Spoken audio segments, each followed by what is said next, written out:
السلام عليكم ورحمة الله تعالى وبركاته. نحمده ونصلي على رسوله الكريم. أما بعد فأعوذ بالله من الشيطان الرجيم. بسم الله الرحمن الرحيم. يوم لا ينفع مال ولا بنون إلا من أتى الله بقلب سليم. صدق الله العظيم. আশা করছি আল্লাহ তাআলার মেহেরবানিতে আপনারা সবাই ভালো আছেন, সুস্থ আছেন। কেমন আছেন সবাই? আলহামদুলিল্লাহ ভালো আছি। সবাই যে ভালো আছে এটা আলহামদুলিল্লাহ শুনেই বোঝা যাচ্ছে। মাশাআল্লাহ, তাবারাকাল্লাহ। তো সবসময় দোয়া করি এবং কামনা করি যে আল্লাহ তাআলা আপনাদের সবাইকে ভালো রাখুন, সুস্থ রাখুন, ঈমানের সাথে রাখুন। আপনারা আপনাদের ব্যস্তমুখর মূল্যবান সময় ব্যয় করে আজকের এই ইসলামিক কনফারেন্সে এসেছেন, আপনাদের আমি শুকরিয়া জানাই। আজকের আলোচনার টপিকটা হচ্ছে অন্তরের রোগ, আমরাদুল কুলুব। আত্মার কিছু রোগ আছে, আমরাদুল কুলুবি ওয়া ইলাজুহা, অন্তরের রোগ এবং এই রোগের চিকিৎসা। ভেরি সিম্পল, আই রিপিট, অন্তরের রোগ এবং এই রোগের চিকিৎসা।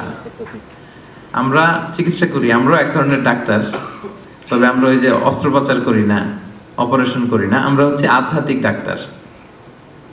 আপনার হার্ট, আপনার আত্মা বা হৃদয় যাতে আধ্যাত্মিকভাবে স্পিরিচুয়ালি যাতে ড্যামেজ না হয়, এইটার প্রেসক্রিপশন আমরা দিতে পারি। সো এই জন্য আজকের আমাদের আলোচনার টপিক হচ্ছে আত্মার রোগ বা অন্তরের রোগ এবং এই অন্তরের রোগ থেকে বাঁচার উপায়। তো অন্তরকে আরবিতে বলে কলব, ইংরেজিতে বলে হার্ট। আরবিতে কি বলে? কলব। আর ইংরেজিতে কি বলে? হার্ট। তো আমি এখানে হার্ট ডিজিজ বলতে স্পিরিচুয়াল হার্ট ডিজিজ বোঝাচ্ছি, স্পিরিচুয়ালি যেটা ড্যামেজ করে দেয়। ফিজিক্যালি যে হার্ট ডিজিজ ওইটার চিকিৎসা আবার আমি জানি না, ওইটার জন্য আপনার ওই কার্ডিওলজিস্ট দেখাইতে হবে। আপনার হার্ট অ্যাটাক করলে, হার্ট ফেইলিওর করলে এনজিওগ্রাম, এনজিওপ্লাস্টি করতে হয়, ওই চিকিৎসা নিতে হবে, ওইটা না। আমরা আজকে আলোচনা করব আধ্যাত্মিকভাবে যাতে আপনার হার্ট ড্যামেজ না হয়, আপনার আত্মাটা যাতে কলুষিত না হয়। আজকে আমরা ওই রোগ নিয়ে কথা বলবো যে রোগগুলো আপনার আত্মাকে কলুষিত করে, আপনার স্পিরিচুয়ালিটিকে ডাউন করে দেয়। এই রোগগুলো আগে আইডেন্টিফাই করব, এরপরে এই রোগের চিকিৎসা কি, কি করলে আপনার আত্মাটা পরিশুদ্ধ থাকবে, পরিচ্ছন্ন থাকবে, একটা পিওর অ্যান্ড ক্লিন হার্টের, একটা কলবে সালিমের, একটা সাদা মনের মানুষ আপনি হতে পারবেন, পরিচ্ছন্ন আত্মার অধিকারী আপনি হতে পারবেন। এটার প্রেসক্রিপশনটা সর্বশেষে দিব। তো আমি কি নিয়ে কথা বলবো, এই বিষয়টা ক্লিয়ার না? আউটলাইনটা ক্লিয়ার না সবার কাছে? আচ্ছা, আমি শুরুতেই সূরাতুশ শুআরার একটা আয়াত তেলাওয়াত করেছি, যেখানে আল্লাহ তাআলা বলছেন ইয়াউমা লা ইয়ানফাউ মালু ওয়ালা বানুন, সেদিন আপনার সম্পদ, আপনার সন্তান কোনো কাজে আসবে না। সেদিন বলতে কিয়ামতের দিন, কিয়ামতের সে কঠিন সময়ে আপনার সন্তান আপনার কোনো উপকার করবে না, আপনার সম্পদ আপনারে বাঁচাতে পারবে না। তবে ইল্লা মান আতাল্লাহ বিকলবিন সালিম, সেদিন যে কলবে সালিম নিয়ে আল্লাহর সামনে দাঁড়াতে পারবে সেই বেঁচে যাবে। সুবহানাল্লাহ। কলবে সালিম, এই কথাটা আমরা প্রায় শুনি না? আমরা বলি ভাই এই লোকটা কিন্তু কলবে সালিমের অধিকারী, মানে পরিচ্ছন্ন হৃদয়ের অধিকারী, পরিচ্ছন্ন মনের অধিকারী, ক্লিন হার্ট, পিওর হার্ট, সাদা মনের মানুষ। তো সাদা মনের মানুষ যদি হতে পারেন, একটা পরিচ্ছন্ন আত্মা বা হৃদয়, একটা পরিশুদ্ধ অন্তর নিয়ে যদি আপনি আল্লাহর সামনে দাঁড়াতে পারেন, তাহলেই আপনার মুক্তি নিশ্চিত হবে। আপনার সম্পদ, আপনার সন্তান, আপনার দাপট, আপনার ক্ষমতা, এগুলো কোনো কিছুই in the day of judgment আপনাকে বাঁচাতে পারবে না।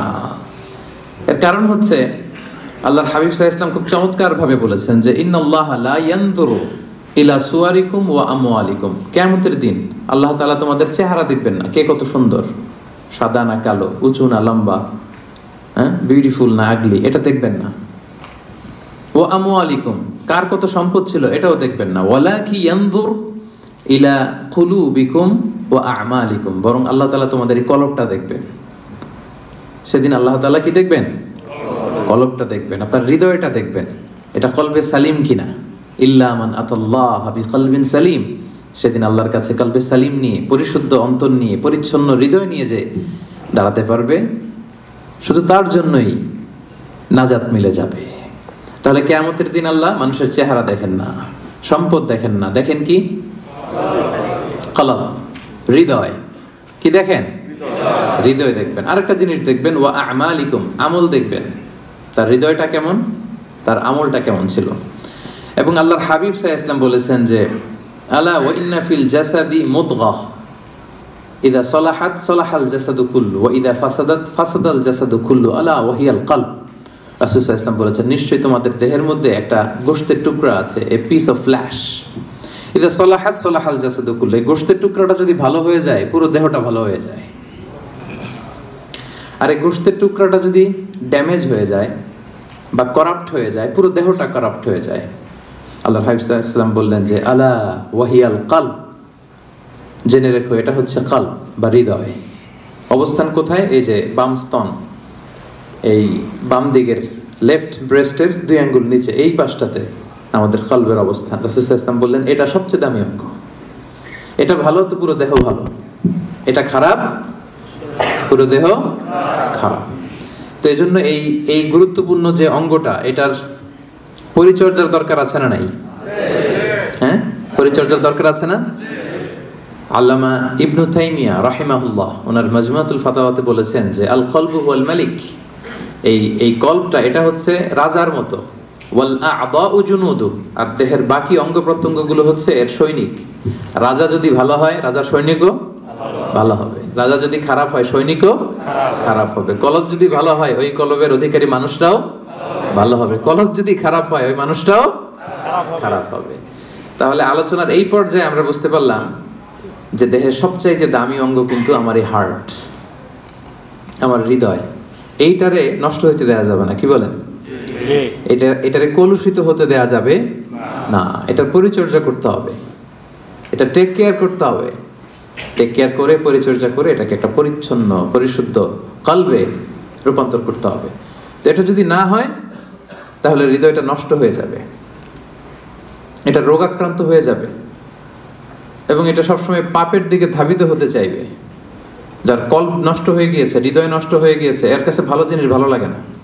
অনেক লোক দেখবেন যে সে জানে এটা সত্য তারপরও মানতে পারে না, আছে না নাই? এর কারণ হচ্ছে ওর কলব মরে গেছে, ওর হৃদয়টা কলুষিত হয়েছে। এই হৃদয় যখন মরে যায়, পচে যায়, ভালোটা ভালো লাগে না। সবসময় কেমন যেন সে বক্রতার অনুগামী হয়। সে কখনো নামাজ পড়লে মজা পায় না, সে নামাজ শেষে তাসবিহ পড়লে মজা পায় না, তার মধ্যে কোনো স্থিরতা কাজ করে না, প্রশান্তি কাজ করে না। ও ইবাদতে মজা পায় না, আল্লাহর আনুগত্যে মজা পায় না, কোনো কিছুতে সে মজা পায় না। কারণ কোনটা নষ্ট? সবাই বলেন তো কোনটা নষ্ট? কলব নষ্ট।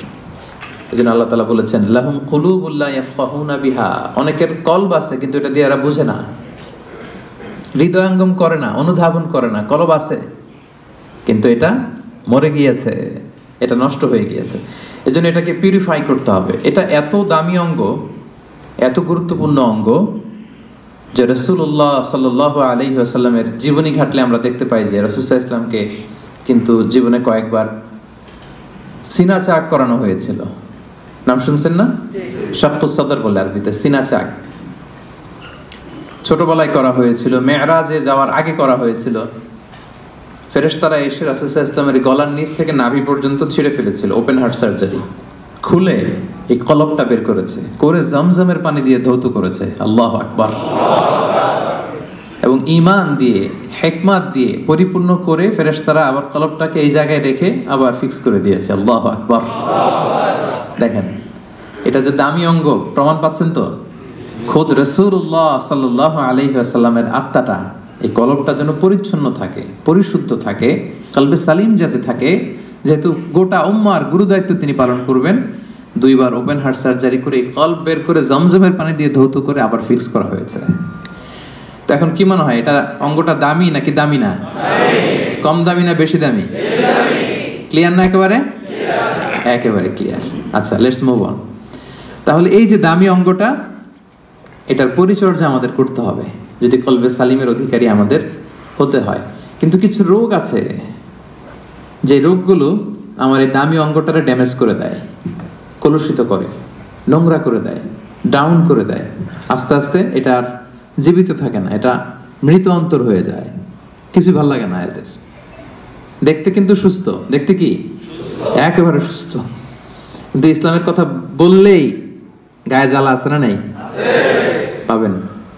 ইসলাম সহ্য করতে পারে না, কোরআন সহ্য করতে পারে না, দাড়ি সহ্য করতে পারে না, ইসলামের শিআর গুলো সহ্য করতে পারে না। কারণ লাহুম কুলুবুল লা ইয়াফকাহুনা বিহা, আল্লাহ বলেন ওদের কলব আছে কিন্তু মরে গেছে, ফলে এটা দিয়ে তারা সত্যকে বোঝে না। তো আমরা এখন আইডেন্টিফাই করব কি কি রোগ। আগে তো রোগ চিনতে হবে নাকি? হ্যাঁ, রোগ চেনার পরে এরপরে চিকিৎসা। তো আত্মার রোগগুলো কি কি, কোন কোন জিনিস আছে যা আমাদের এই দামি অঙ্গটাকে নষ্ট করে দেয়, ড্যামেজ করে দেয়, কলুষিত করে দেয়? রোগগুলো আইডেন্টিফাই করব, এরপরে আমরা প্রেসক্রিপশনে যাব ইনশাআল্লাহ। তো অনেকগুলো রোগ আছে যেগুলো আপনার এই আত্মাকে কলুষিত করবে। সবগুলো আজকের এই আলোচনায় বলা সম্ভব হবে না, আমরা অল্প কয়েকটা বলবো। 5টি রোগের কথা আমি উল্লেখ করবো ইনশাআল্লাহ। এরপরে আমরা এটার সলিউশনে যাব, চিকিৎসায় যাব। যে সমস্ত জিনিস আমাদের অন্তরকে কলুষিত করে, আমাদের হৃদয়কে অপরিচ্ছন্ন করে দেয়, নষ্ট করে দেয়, তন্মধ্য থেকে অন্যতম একটা রোগের নাম হচ্ছে নিফাক। আরবিতে বলে নিফাক, বাংলায় বলে কপটতা। বাংলায় কি বলে? কপটতা। আমরা বলি না যে তুই একটা মুনাফিক, এরকম বলি না? কথায় কাজে মিল না থাকলে বলি না? যার মধ্যে এই ধরনের অ্যাটিটিউড আছে, এই অ্যাটিটিউডটাকে বলা হয় নিফাক, হিপোক্রেসি। আরবিতে বলে ইউযহিরু খিলাফা মা ইউবতিন, ভিতরে আছে একটা, প্রকাশ করে আরেকটা। ভিতরে এক, বাইরে আরেক, তার নাম মুনাফিক। ভিতরে এক, বাইরে আরেক, তার নাম মুনাফিক। এই মুনাফিকের গুণাবলী যাদের মধ্যে আছে, তাদের এই হার্টটা এটা কলুষিত, এটার কলবে সালিম থাকে না, যে কলবে সালিম ছাড়া মুক্তি পাওয়া যাবে না। তাহলে প্রথম রোগ আমরা চিনে ফেলছি। রোগটার নাম কি? বাংলায় যদি বলি কপটতা বলেন। বাংলায় কি? নিফাকি, কপটতা। এটা যাদের মধ্যে কাজ করে তারা দুই চেহারার লোক হয়, কমসে কম টু ফেসড পার্সোনালিটি, দুই চেহারা, এদিকেও আছে ওদিকেও আছে। এদিকে যে বলে আমি আপনার সাথে আছি, আপনি খুব ভালো, বুঝছেন? আবার এই পাশে যে বলে না না, আরে উনি তো খুব বাজে একটা লোক, এর মতো লোক হয় নাকি, আপনি সবচেয়ে ভালো, আমি আপনার একেবারে ক্লোজ ফ্রেন্ড। তাহলে এদিকে এক চেহারা, ওইদিকে আরেক চেহারা, এরকম দুই চেহারার লোক আছে না নাই? এই যে চিনে ফেলছেন আপনারা, চিনে ফেলছেন না? সহজ হয়ে গেল ব্যাপারটা, কি বলেন? এত কমপ্লেক্স না করে সহজ করে দিলাম যে টু ফেসড পার্সোনালিটি, দুই চেহারার লোক, এদিকেও আছে ওদিকেও আছে। এর যে বলে আমি আপনার দলে, ওদিকে বলে আপনার দলে, ডবল স্ট্যান্ডার্ড মেনটেন করে, যেদিকে বৃষ্টি ওদিকে ছাতা, এদিকেও থাকতে চায় ওদিকেও থাকতে চায়। এবং রাসূলুল্লাহ সাল্লাল্লাহু আলাইহি সাল্লামের সময়কালে মুনাফিকদের একই চরিত্র ছিল। আল্লাহ তাআলা বলছেন ওয়া ইযা লাকুল্লাযিনা ক্বালু আমান্না, ওই মুনাফিকটা যখন মুমিনদের সাথে মিশতো বলতো আমরা ঈমান এনেছি। ওয়া ইযা খালাউ ইলা শায়াতিনহিম ক্বালু ইন্না মাআকুম, আবার কাফিরদের সাথে, ওদের শয়তানদের সাথে যখন মিলিত হতো বলে না না ওদের সাথে না, আমরা তো আপনাদের দলের লোক, আমরা আপনাদের সাথে আছি। তাহলে এদিকে বলে আপনাদের লগে, ওদিকে বলে আপনাদের সাথে। তো এটাই হচ্ছে মুনাফিকদের প্রাইম ক্যারেক্টারিস্টিক্স। আল্লাহ তাআলা ওদের নাম দিয়েছেন মুযাবযাবিন, লা ইলাহা উলা ওয়ালা ইলাহা উলা, অর্থাৎ দে আর ইন ডাইলেমা, তারা দ্বিধাদ্বন্দ্বে থাকে। দুই নৌকায় পাড়া দিলে যে অবস্থা হয়, আপনারা বাংলাদেশে কখনো দুই নৌকায় একসাথে পাড়া দিচ্ছেন নাকি? মানে ডান পা এক নৌকায়, আরেক বাম পা হচ্ছে আরেক নৌকায়। হ্যাঁ, দেন নাই? আরে দেন নাই বলতে এক নৌকা থেকে আরেক নৌকা যখন শিফট হইতে গেছেন লাভ দিছেন। খুব চালাক মানুষ, দেখছেন তো? কেউ যদি দুই পা দুই নৌকায় রাখে, থাকা যায় না কিন্তু বেশিক্ষণ, কি বলেন? হয় ওইটাতে চলে যেতে হবে, তাহলে এটাতে আবার ফিরে আসতে হবে, কিন্তু বেশিক্ষণ থাকা যাবে? আল্লাহ বলতেছে ওরা এরকম মুযাবযাবিন, নেহি এদার নেহি ওদার, তার মিয়ান মে সদর বদর, ডানেও না বায়েও না, কই যাবে জানেও না। তো এইটারই বলে নিফাকি, এক চরিত্রের লোক হইতে হবে ভাইরা, এদিকে এদিকে একবার ওদিকে একবার, এরকম করা যাবে না। তো খুব সহজ ভাবে যদি আমি বলি যে মুমিনদের দৃষ্টান্ত হচ্ছে মৌমাছির মতো, আর এই মুনাফিকদের দৃষ্টান্ত হচ্ছে মাছির মতো। আই রিপিট, মুমিনদের দৃষ্টান্ত কিসের মতো? আর মুনাফিকদের দৃষ্টান্ত মাছির মতো।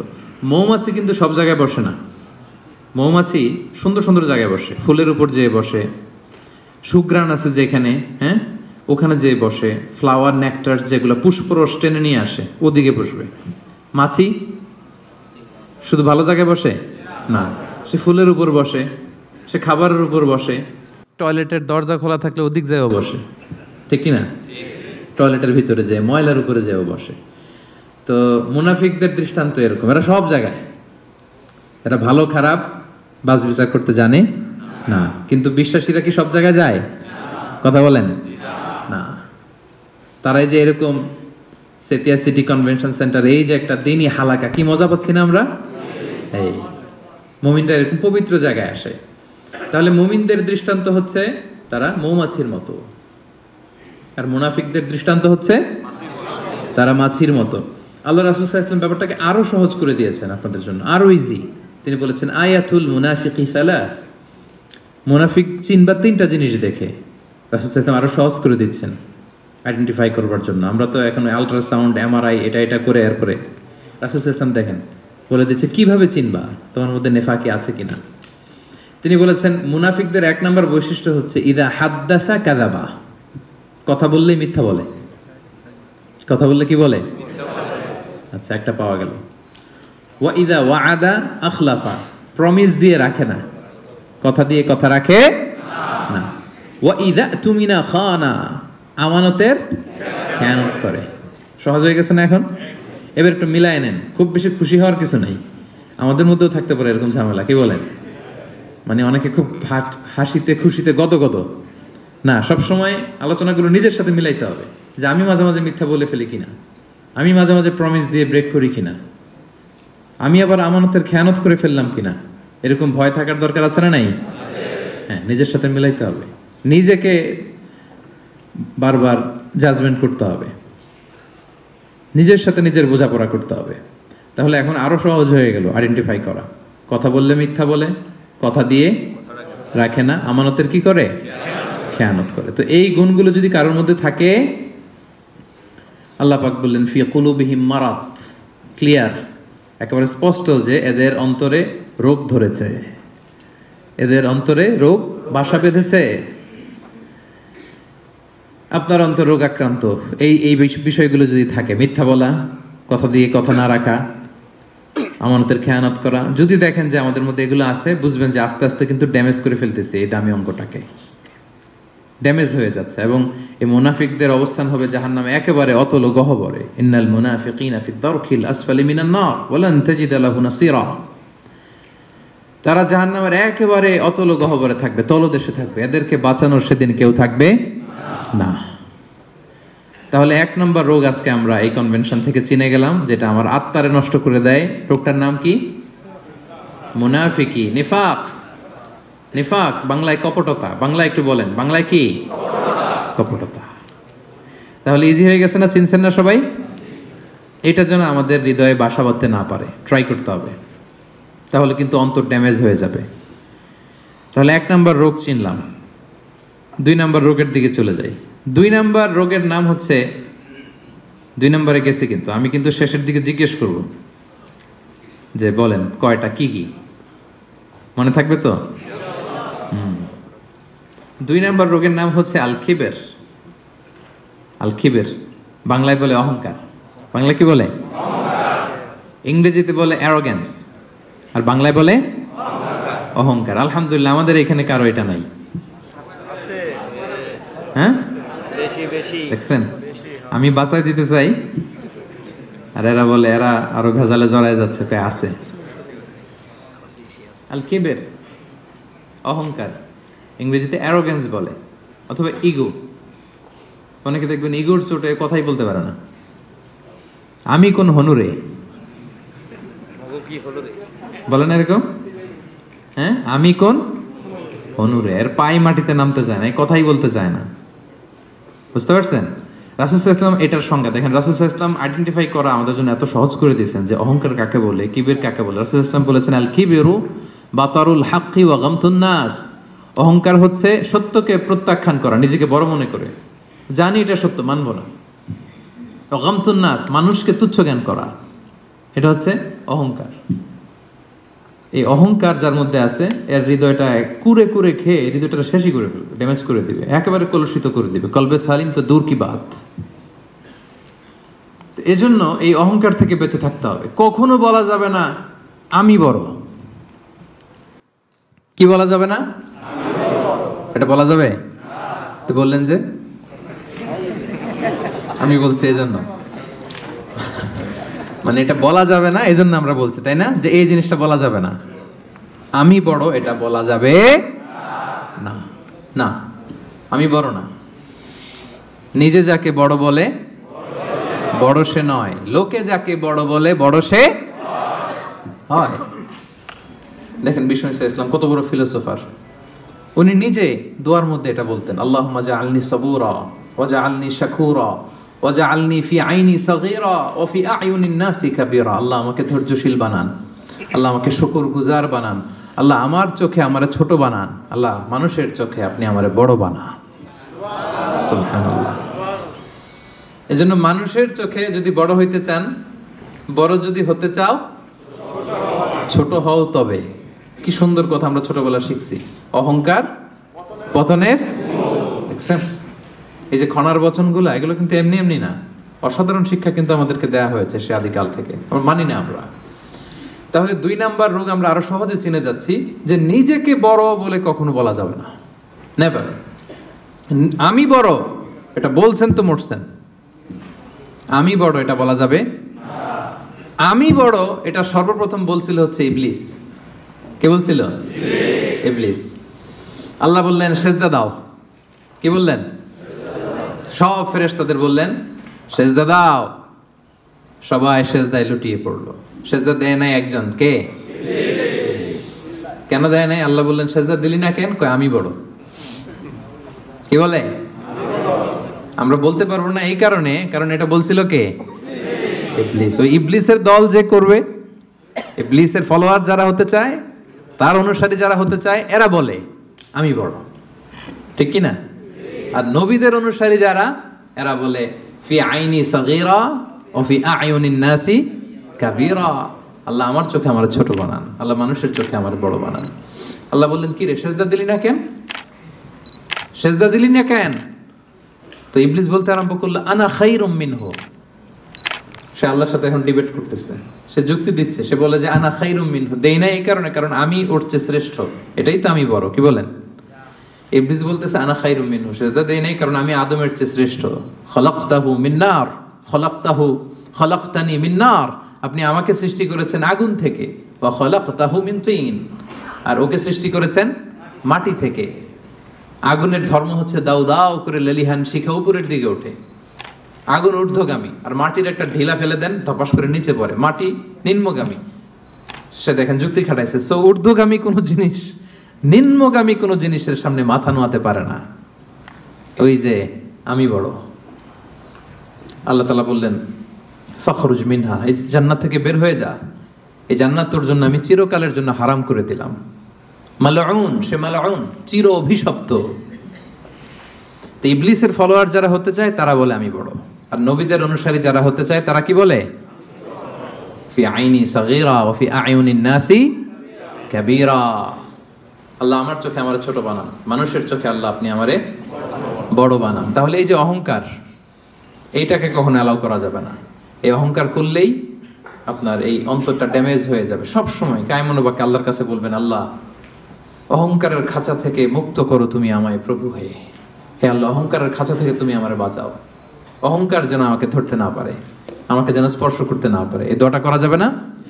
আর অহংকার থেকে বাঁচার জন্য ওই হচ্ছে আগে সালাম দিবেন। আল বাদিউ বিসসালামি বারিউম মিনাল কিবর। রাসূল সাল্লাল্লাহু আলাইহি ওয়াসাল্লাম বলেছে যে আগে সালাম দেয় তার হৃদয় থেকে অহংকার তুলে নেয় কে? আল্লাহ।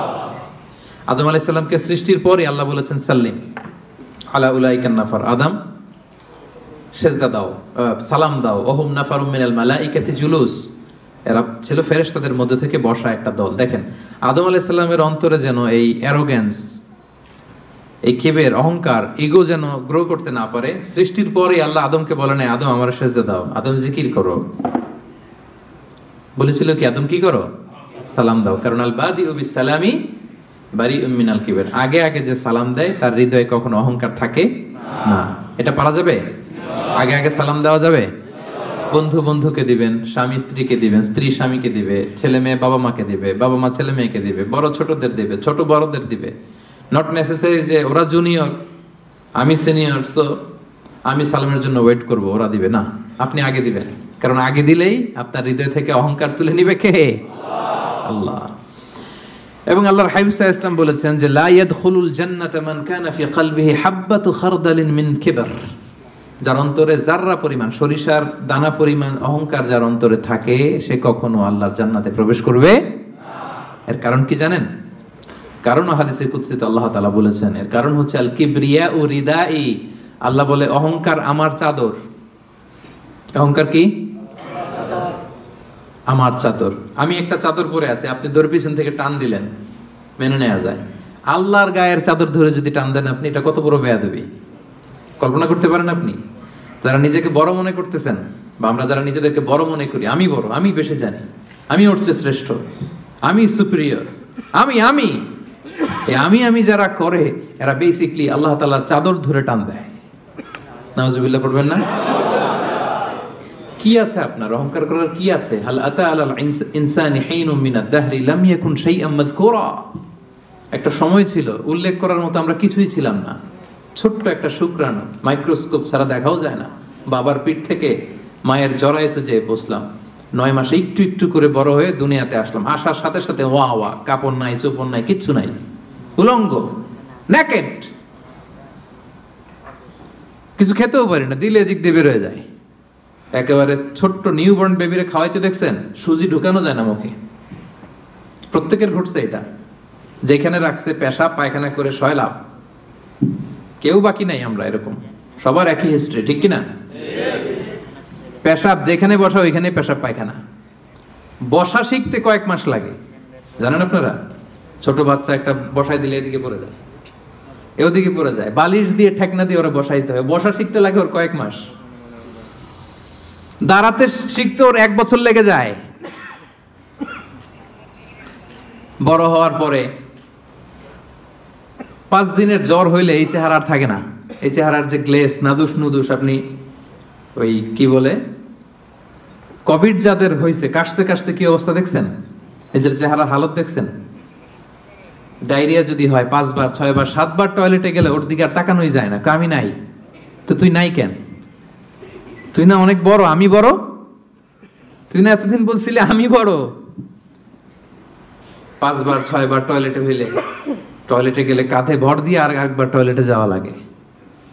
আবার লম্বা চূড়া হায়াত যদি পায় 70 80 বছর, একই ঘটনা। আবার খাবার এদিক দিয়ে দিলে এদিক দিয়ে বেরোয় যায়। 80 বছর বয়স, আবার যেইখানে বসে প্রস্রাব পায়খানা করে সমান, তাই না? তো এই তো জীবন। আপনি বড় হইলেন কোথায়? হাল আতা আলাল ইনসানি হিনুম মিনাদ দাহরি লাম ইয়াকুন শাইআম মাযকুরা। একটা সময় ছিল আমাদের উল্লেখ করার মতো আমি কিছুই ছিলাম না, আবার ওইদিকেই যাব। আবার সব শেষে আবার উলঙ্গ, কাপড় চোপড় ছাড়া একেবারে আবার দিয়ে আসা হবে। তা আপনি অহংকার করার সুযোগটা পেলেন কোথায় ভাই? করা যাবে এটা? এটা করলে কিন্তু আপনার এই দামি অঙ্গটা কলুষিত হয়ে যাবে। তাহলে 2 নাম্বার রোগ কি চিনতে পারছি আমরা? হ্যাঁ, 1 নাম্বার রোগের নাম কি ছিল? নিফাক। এখন কিন্তু সাবধান হয়ে গেছে, একটু আগে বলছিলাম ধরবো, এখন খেয়াল করে রাখছি। 1 নম্বরে নিফাক বা কপটতা। আরবিতে বলবেন না বাংলায় বলবেন? বাংলায় বললে কপটতা বলে, মুখস্থ রাখতে সুবিধা। মানে আলোচনাটা শেষে যাতে যেতে যেতে নোট করেও নিতে পারেন, এরকম মাথায় নিয়ে গেলাম আমরা। প্রথমটা কি ছিল? কপটতা। যেটা নিফাক বলতেছেন মুনাফিকি, ওইটাই বাংলায় কি? কপটতা। 2 নাম্বার যেটা শিখলাম ওইটা অহংকার। তাহলে অহংকারের সাথে আমাদের কোনো সম্পর্ক আছে? আজকের এই কনফারেন্স থেকে অহংকারকে আমরা সবাই না বলে দিব। অহংকারকে আমরা কি বললাম? এই আপনাদের আওয়াজ। 500 জন মানুষ না বললে এতটুকু আওয়াজ হবে আমি বিশ্বাস করি না। অহংকারকে আমরা কি বললাম? কপটতাকে আমরা কি বললাম? ওকে। 3 নাম্বার রোগের নাম হচ্ছে আল হাসাদ। বাংলায় হচ্ছে হিংসা। বাংলায় কি? হিংসা। ইংরেজিতে জেলাসি। এটাও আমাদের কারণ নাই এখানে, দেখছেন? মানে কেউ আমার দলে থাকতে চায় না। আমি বলি আমাদের কারো নাই, সবাই বলে আছে। তো এই যে জেলাসি, হিংসা, যেটা ইট বার্নস ইউরসেলফ ইনসাইড, এটা খালি জ্বালায় দেয় ভিতরে। হ্যাঁ, হিংসার অনলে দগ্ধ হয় অন্তর সব সময়। হিংসা করবেন তো এদিকে জ্বলবে, জ্বলতে থাকে। কারো ভালো সহ্য হয় না, এরকম আছে না? উন্নতি করতেছে, সহ্য হয় না। ওর ব্যবসা ভালো হইতেছে, সহ্য হয় না। ও ভদ্র, ওর আখলাক ভালো, সহ্য হয় না। সমাজে তার একটা অবস্থান, সহ্য হয় না। শুধু হিংসা, শুধু হিংসা। এবং এটা থেকে আলেমরাও মুক্ত না, বলে আইয়াযুবিল্লাহ, আল্লাহ তুমি হেফাজত করো। আলেম সমাজ এটা থেকে মুক্ত না। হিংসা দাউ দাউ করে শুধু জ্বলে, বার্ন ইনসাইড, এইটা জ্বালায় দেয় আপনার। এটা কলবে সালিম তো দূর পরে, এটা তো জ্বলেই গেছে। হিংসা যার আছে ওর তো এটা নাই, পুড়ে গেছে। রাসূলুল্লাহ সাল্লাল্লাহু আলাইহি ওয়াসাল্লাম বলেছেন, ইয়াকুম ওয়াল হাসাদা, তোমরা হিংসা থেকে বেঁচে থাকো। ফাইনাল হাসাদা ইয়াকুলুল হাসানাতি কামা তাকুলুন নারু আল হাতাবা। হিংসা নেক আমলকে জ্বালিয়ে দেয়, যেমনি ভাবি আপনার এই আগুন কাঠকে জ্বালিয়ে দেয়। হিংসা আপনার নেক কাজকে, নেক আমলকে তেমনি জ্বালিয়ে দেয় যেমনি আগুন লাকড়ি জ্বালিয়ে দেয়, কাঠ জ্বালিয়ে দেয়। এবং রাসূলুল্লাহ সাল্লাল্লাহু আলাইহি সাল্লাম বলেছেন, ওয়ালা তাবাগাদু ওয়ালা তাহাসাদু, হে আমার উম্মতরা, একে অপরকে হিংসা করো না, হিংসা করো না। হিংসা কিন্তু বড্ড মারাত্মক। হিংসার চোখ, হিংসার চাহনি, এটা বড্ড ভয়ঙ্কর। এবং কোরআন আমাদেরকে শিখিয়েছে যে আমরা যেন সবসময় হিংসুকের এই হিংসুটে চক্ষু থেকে আল্লাহর কাছে পানা চাই। আমরা কিন্তু সূরা ফালাকে পড়ি যে অমিন শাররি হাসিদিন ইযা হাসাদ, এর অর্থ জানেন? যে আল্লাহ হিংসুকের হিংসা থেকে তুমি আমাদেরকে বাঁচাও।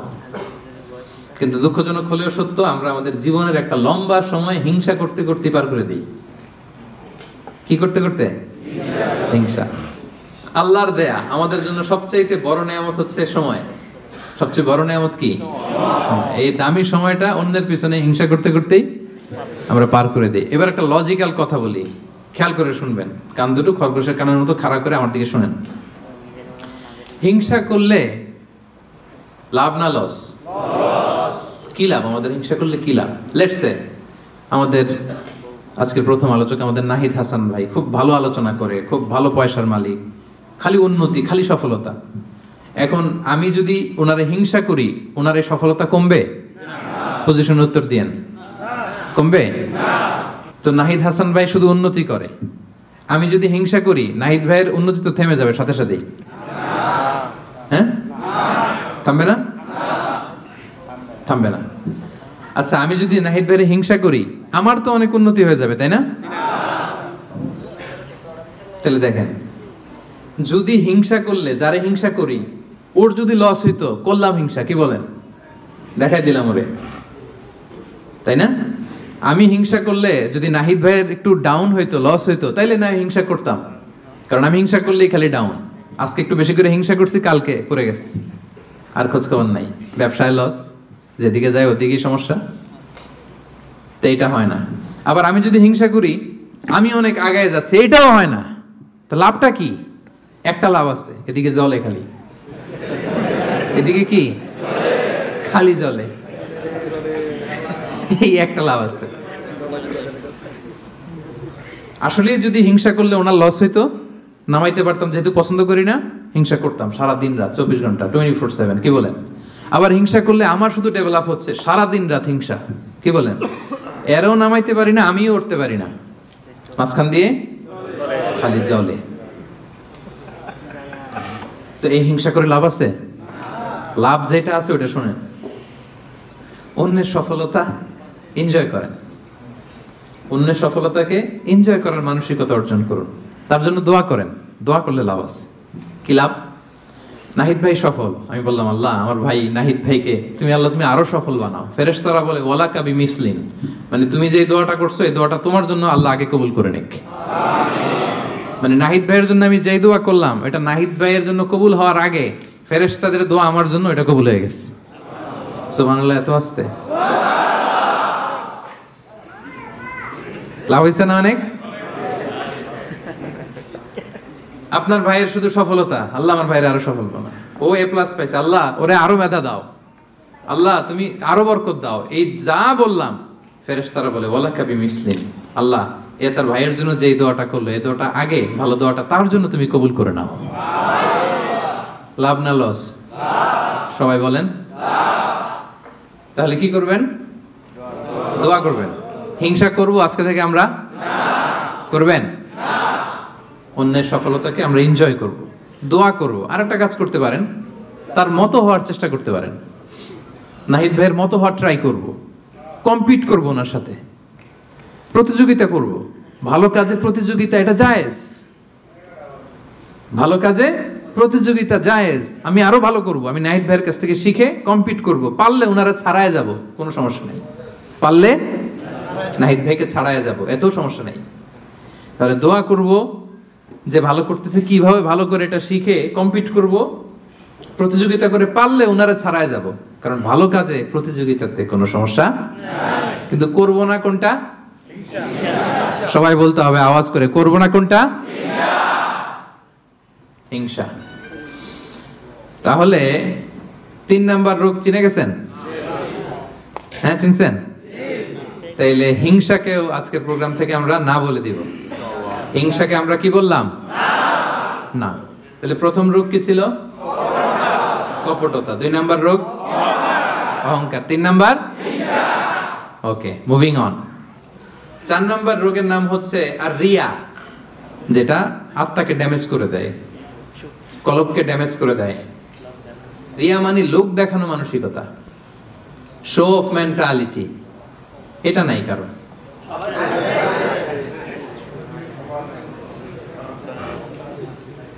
এটাও আছে।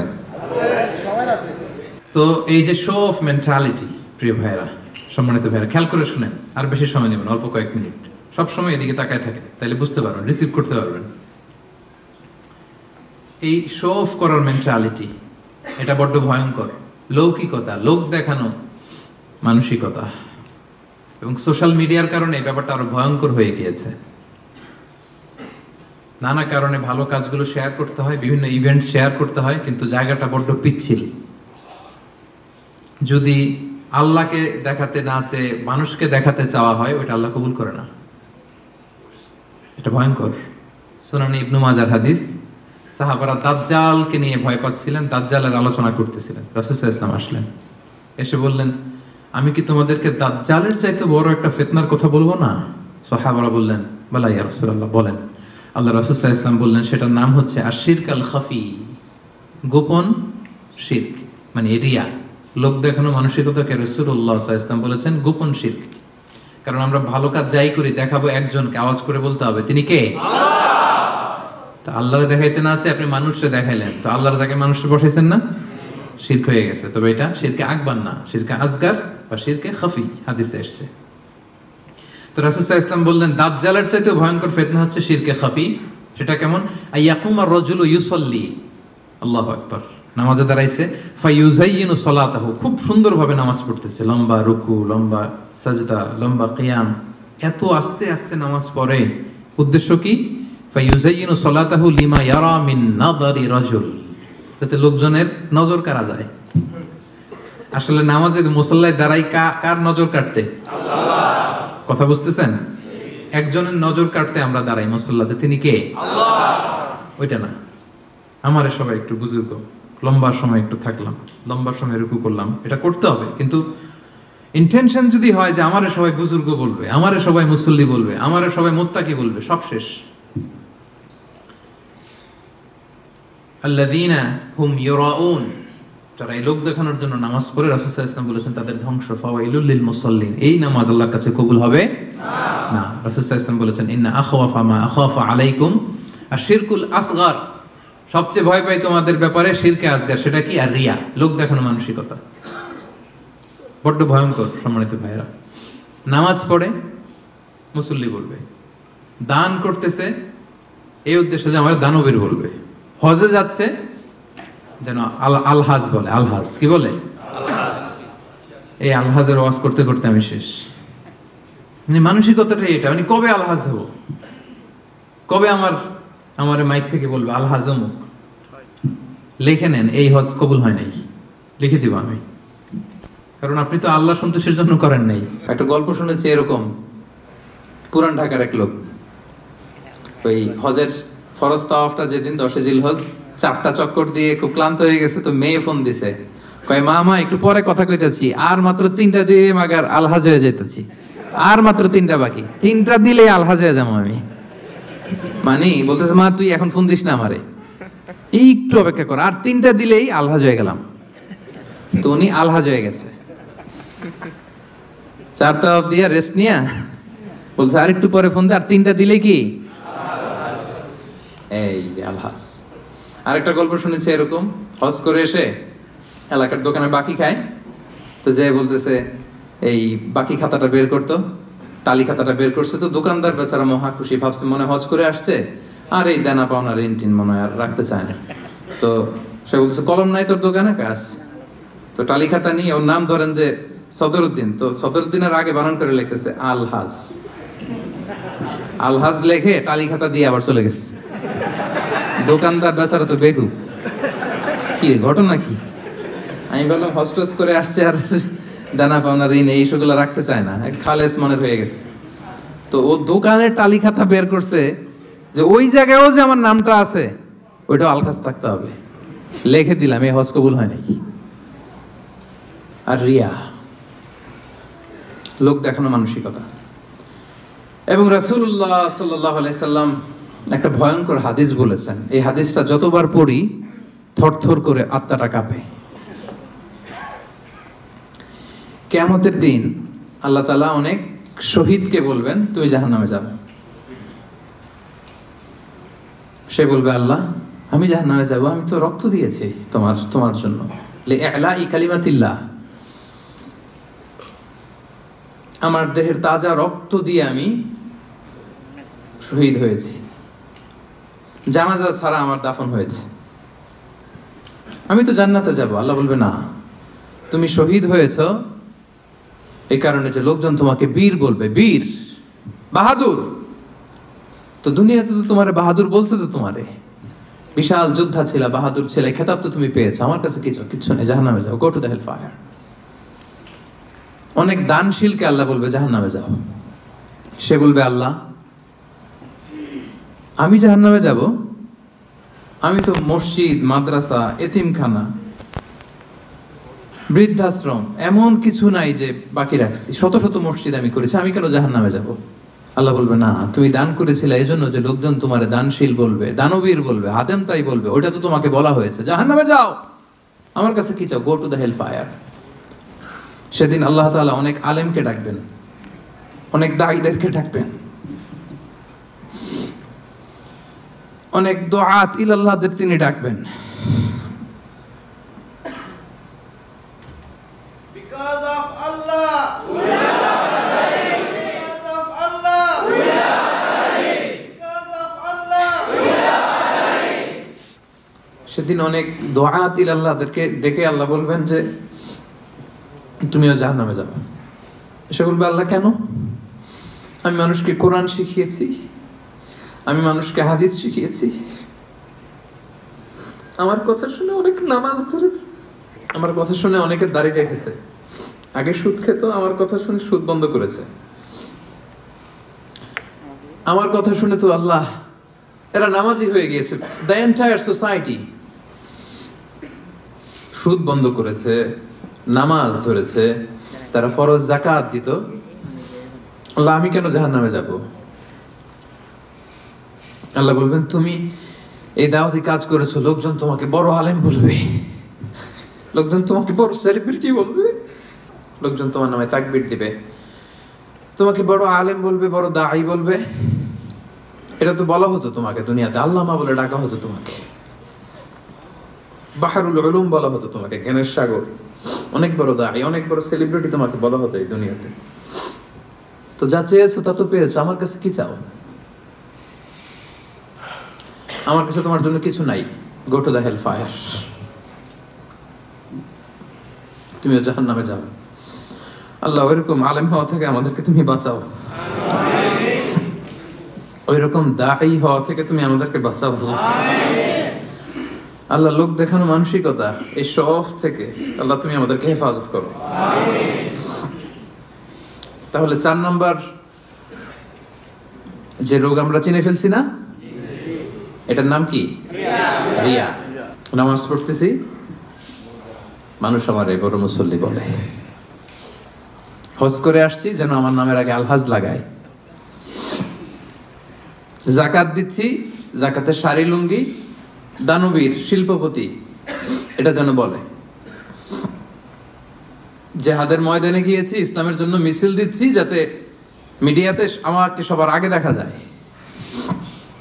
আল্লাহ বলবে go to the hell fire, জাহান্নামে যাও। এগুলো একটাও আমার জন্য করো নাই। তুমি যা চেয়েছিলে দুনিয়াতে তুমি সেটা পেয়েছো, আমার কাছে কি চাও? কিচ্ছু নাই আমার কাছে তোমার জন্য, যাও। আল্লাহ এরকম দানশীল হওয়া থেকে, এরকম আলেম হওয়া থেকে, এরকম বীরত্ব দেখানো থেকে আল্লাহ তুমি আমাদেরকে হেফাজত করো। আল্লাহ রিয়া থেকে আমাদের এই কলবটাকে তুমি মুক্ত করো। আল্লাহ আমরা যা করব কেবলমাত্র শুধুমাত্র তোমার সন্তুষ্টির জন্য, তোমাকে দেখানোর জন্য যেন করতে পারে। আল্লাহ তুমি তৌফিক দান করো। তাহলে 4 নম্বর রোগটা চিনতে পারছেন প্রিয় ভাইরা? কি নাম এটার? আলহামদুলিল্লাহ, এই তো বুঝে ফেলতেছেন। তাহলে আজকের এই প্রোগ্রাম থেকে আমরা এই রিয়া বা লোক দেখানো মানসিকতা, এটাকে না বলে দিব। কি বলেন? আজকের এই প্রোগ্রাম থেকে আমরা সবাই রিয়াকে কি বললাম? তাহলে প্রথম রোগের নাম ছিল কি ছিল? কপটতা। দ্বিতীয় রোগের নাম অহংকার। তৃতীয় রোগের নাম, চতুর্থ রোগের নাম বাংলায় বলেন লৌকিকতা, লোক দেখানো মানসিকতা। রাইট। সব শেষে হচ্ছে 5 নাম্বার রোগের নাম হচ্ছে সুউদ্দন, মন্দ ধারণা। অন্যের ব্যাপারে মন্দ ধারণা করা, বাজে ধারণা, নেগেটিভ অ্যাজাম্পশন। সবসময় একটা নেগেটিভ চিন্তাধারা। কিছু লোক দেখবেন যে পজিটিভ কিছু খুঁজেই পায় না, আছে না? ভালো একটা জিনিস এর মধ্যেও ভেজাল খুঁজে বের করছে। জাজমেন্টাল, অন্যের ব্যাপারে মন্দ ধারণা করা, সব সময় অন্যকে কাঠগড়ায় দাঁড় করাতে সে পছন্দ করে। এরকম আছে না? ওনার এই সমস্যা, ওনার তো উনি নামাজ হয় না, এর তো ঝামেলা আছে ফ্যামিলিতে, ওর তো এটা, ওর সমস্যা, তোর কি সমস্যা? ওর সমস্যা যে বুঝলি, তোর কি সমস্যা বল? এরকম আছে না? নিজের দোষের কোনো খবর নাই, শুধু অন্যের দোষ, শুধু অন্যের দোষ, শুধু নেগেটিভ। প্রিয় ভাইরা, এই নেগেটিভিটি থেকে বেরিয়ে আসতে হবে আমাদের। অন্যের দোষ খোঁজা যাবে না, নিজের দোষ খুঁজতে হবে। নিজেকে কাঠগড়ায় দাঁড় করান, একটু নিজে কি কি ভুল করলাম, নিজে কি কি অন্যায় করলাম, এটা একটু বের করবার চেষ্টা করেন। নিজেকে কাঠগড়ায় দাঁড় করান। আমরা এই ভুলটা করে ফেলে, আমরা নিজেকে কাঠগড়ায় দাঁড় না করিয়ে কি করি? হ্যাঁ, কি সুন্দর, হি ইজ দ্য জাজ, সে জাজ করবে। সে জাজের চেয়ারে বসছে, তার দায়িত্ব দেওয়া হয়েছে, এবার সে এই তোমার এই সমস্যা, এটা ওইটা। তো জাজমেন্টাল হওয়া যাবে না, পজিটিভ চিন্তা ধারণা করতে হবে। দেখেন আল্লাহ তাআলা বলছেন, ইয়া আইয়ুহাল্লাযীনা আমানু জিতানিবু কাসীরাম মিনায-যন্ন ইন্না বা'দায-যন্নি ইসম। ওহে বিশ্বাসীরা, বেশি বেশি ধারণা করা থেকে বেঁচে থাকো, কেননা ধারণাটা হচ্ছে পাপ। এই যে আপনি বাজে ধারণা করলেন, এটা পাপ। আর রাসূল সাল্লাল্লাহু আলাইহি ওয়াসাল্লাম বললেন, ফাইন্নায-যন্না আকযাবুল হাদিস। এই ধারণা করাটা এটা হচ্ছে মিথ্যা কথা, অধিকাংশ ধারণা এটা মিথ্যা হয়। ওয়া ইন্নায-যন্না লা ইউগনি মিনাল হাক্কি শাইআ। ধারণা কখনো সত্যের বিকল্প হতে পারে না, কখনো বিকল্প হতে পারে না। এজন্য আপনি বাজে ধারণা করবেন না। ধারণা করতে হলে সুধারণা করেন। ধারণা করতে হলে কি ধারণা করবেন? হঠাৎ দেখলেন যে ওদিকে আজান হইতেছে, বসে আছে, এই নামাজ পড়ে নাই, কোথায় নামাজ পড়েই না, ওর যে কি সমস্যা আছে আপনি জানেনই না। হতে পারে না? কি রে নামাজ পড়লো না? সে হয়তো মুসাফির, সে তো জমা কসর করার অনুমোদিত ফ্লেক্সিবিলিটি তো শরীয়ত দিয়েছে, ঠিক কি না? বোন একটাকে দেখছেন নামাজ পড়ে নাই, ধারণা করে নিতে তো বেনামাজি, এর বলতে নামাজ পড়ে না, এরকম বলে না? হয়তো মেনস্ট্রুয়েশনাল পিরিয়ড চলছে, তার পিরিয়ডের কারণে তো সে নামাজ পড়তে পারবে না। আপনার বন্ধুকে দেখলেন বোরকা পরা এক মহিলার সাথে যাচ্ছে, দিক দিয়ে একটা মেয়ের সাথে, ইয়াং বোরকা পরা, এই তো বাজে ধারণা শুরু, মামাই তো একেবারে কাজ করে ফেলাইছে। হ্যাঁ বলেন এরকম, মামাই তো একেবারে কাজ বানাই দিছে। আল্লাহ আকবার। এই যে আপনি ধারণা করলেন, আপনার গুনার পাল্লাটা ভারী করলেন, এই মেয়েটা তার আপন বোন হতে পারে কি পারে না? আসতে বললেন যে পারে কি পারে না? তার আপন ভাগ্নি হতে পারে কি পারে না? এই যে আপনি মন্দ ধারণা করছেন, মানে যাই দেখি আমরা খালি চোখে, এটা কিন্তু সব বাস্তবতা না। Something could be strange behind the scene, এর বিপরীতে এমন কিছু আছে ওটা আমি জানি না হিস্ট্রিটা। এজন্য আপনি সুধারণা করবেন। কি করবেন? সব সময় সুধারণা করবেন। এই মন্দ ধারণা, বাজে ধারণা, অনেকে এরকম কিছু দেখলেই, বিয়ে করার পরে একটা ঘড়ি হাতে দেখলেই এটা বোধহয় যৌতুক দিছে বোধহয়। পুলিশ অফিসার একটা গাড়ি কিনছে বা ফ্ল্যাট কিনছে, এই তো ঘুষের টাকা দিয়ে বানায় ফেলছে। পুলিশ অফিসার মানেই কি সবাই ঘুষ খায়? ঘুষ খায় একটা বড় সংখ্যক, কিন্তু এখনো অনেক সৎ পুলিশ অফিসার আমার দেশে আছে না নাই? আছে, এখনো আছে। তো আপনি মন্দ ধারণা করে গুনার পাল্লা ভারী করবেন না। তাহলে এই মন্দ ধারণাকেও আজকের প্রোগ্রাম থেকে আমরা কি বলে দিলাম? তাহলে 5টা রোগ চিনছেন না? 1 নম্বরে কপটতা, 2 নম্বরে অহংকার, 3 নম্বরে হিংসা, 4 নম্বরে লৌকিকতা, 5 নম্বরে মন্দ ধারণা করা। আচ্ছা ঠিক আছে, এই যে রোগ যে হয়েছে, রোগ নিয়ে বসে থাকা ভালো না, ট্রিটমেন্ট করতে হবে। আসেন চিকিৎসা শুরু করে দিই। 1 নম্বরে চিকিৎসা তাকওয়া আল্লাহ, আল্লাহর ভয় লাগবে। এখানে কি লাগবে? আল্লাহর ভয়। আল্লাহর ভয় যাদের হৃদয়ে থাকে তাদের হৃদয় কখনো কি হয় না? পথ ভুলে যায় না। যাদের হৃদয়ে আছে আল্লাহর ভয়, তারা কবু পথ ভুলে যায় না। আল্লাহর প্রেম ছাড়া এই দুনিয়ায় কারো কাছে কোনো কিছু চাই না। রাতের আধারে যারা সেজদাতে রয়, দু চোখের শ্রুতে নদী যেন বয়। ছলনার হাতছানি যতই আসুক, পেছনে ফিরে সে তাকায় না। সবাই পড়েন, যাদের হৃদয়ে আছে আল্লাহর ভয়, তারা কবু পথ ভুলে যায় না। আল্লাহর প্রেম ছাড়া এই দুনিয়ায় কারো কাছে কোনো কিছু চাই না। আলহামদুলিল্লাহ বলেন। আমরা যেন সেই পথের পথিক হতে পারি। আমরা পড়ি আমিন। তাহলে রোগ নিয়ে বসে থাকা ভালো না, দ্রুত চিকিৎসা করা দরকার। যে এই 5টা রোগ যে বললাম, এটা আপনার কলবকে, হৃদয়কে ড্যামেজ করে দেয়। এই ড্যামেজ থেকে বাঁচবেন। 1 নাম্বার হচ্ছে আল্লাহর ভয়। কারণ রাসূল সাল্লাল্লাহু আলাইহি ওয়াসাল্লাম বলেছেন, আত-তাকওয়া হাহুনা, আত-তাকওয়া হাহুনা, তাকওয়া হাহুনা। তাকওয়া থাকে কোথায়? এই কলবে। তো এই তাকওয়ারে যদি এখানে বসাইতে পারেন, তাহলে এই কলবে কোনোদিন কলুষতা, নোংরামি স্থান পাবে না। আল্লাহর ভয়। কিছু করলেই আল্লাহ ইজ ওয়াচিং মি, আল্লাহ আমাকে দেখছেন, আল্লাহ কিন্তু আমারে দেখে, এই চিন্তাটা থাকতে হবে। আচ্ছা, 1 নম্বর মেডিসিন পাইছেন না? আল্লাহর ভয়। সব সময় কেউ দেখে নাই, একজন দেখছে, তিনি কে? আল্লাহ। কেউ যেটা দেখে না সেটা দেখে কে? আল্লাহ। কেউ যেটা বোঝে না বোঝে কে? আল্লাহ। 1 নম্বর, আল্লাহ কিন্তু সব দেখে। আল্লাহর ভয়টা এখানে স্থান দিলাম। এটা হচ্ছে প্রথম চিকিৎসা। 2 নম্বর চিকিৎসা হচ্ছে যিকরুল্লাহ, আল্লাহর জিকির।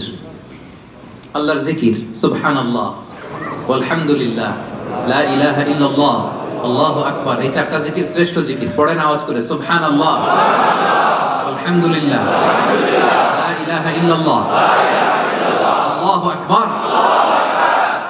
শ্রেষ্ঠ জিকির। সব কিছুর ফুয়েল দেয়া লাগে, খাবার দেয়া লাগে। এই যে গাড়ি চালায় যারা আসছেন, তেল লাগে না গাড়ির? তেল গাড়ির খাবার। আজকে সকালে আমরা ব্রেকফাস্ট, লাঞ্চ করছি না? এগুলো আমাদের খাবার। তো এই যে হৃদয়টা, কলব, এটার একটা খাবার আছে না নাই? আল্লাহ পাক বলছেন, আলা বিযিকরিল্লাহি তাতমাইন্নুল কুলুব। আল্লাহ তাআলার জিকিরই হচ্ছে এই কলবের খাবার। পড়েন সুবহানাল্লাহ। আল্লাহর জিকির দিয়ে এই কলব প্রশান্ত হয়, আপনার আত্মাটা প্রশান্ত হবে। রাসূল সাল্লাল্লাহু আলাইহি ওয়াসাল্লাম বলেন, আশ-শাইতানু জাসিমুন আলা কলবি ইবনে আদম। শয়তান হাঁটু গেড়ে মানুষের কলবে খামচি মেরে বসে থাকে। ফাইদা যাকারাল্লাহ খানাসা। যখন মানুষ আল্লাহর জিকির করে, শয়তান দৌড়ে পালায়। ওয়াইদা গাফালা ওয়াসওয়াসা।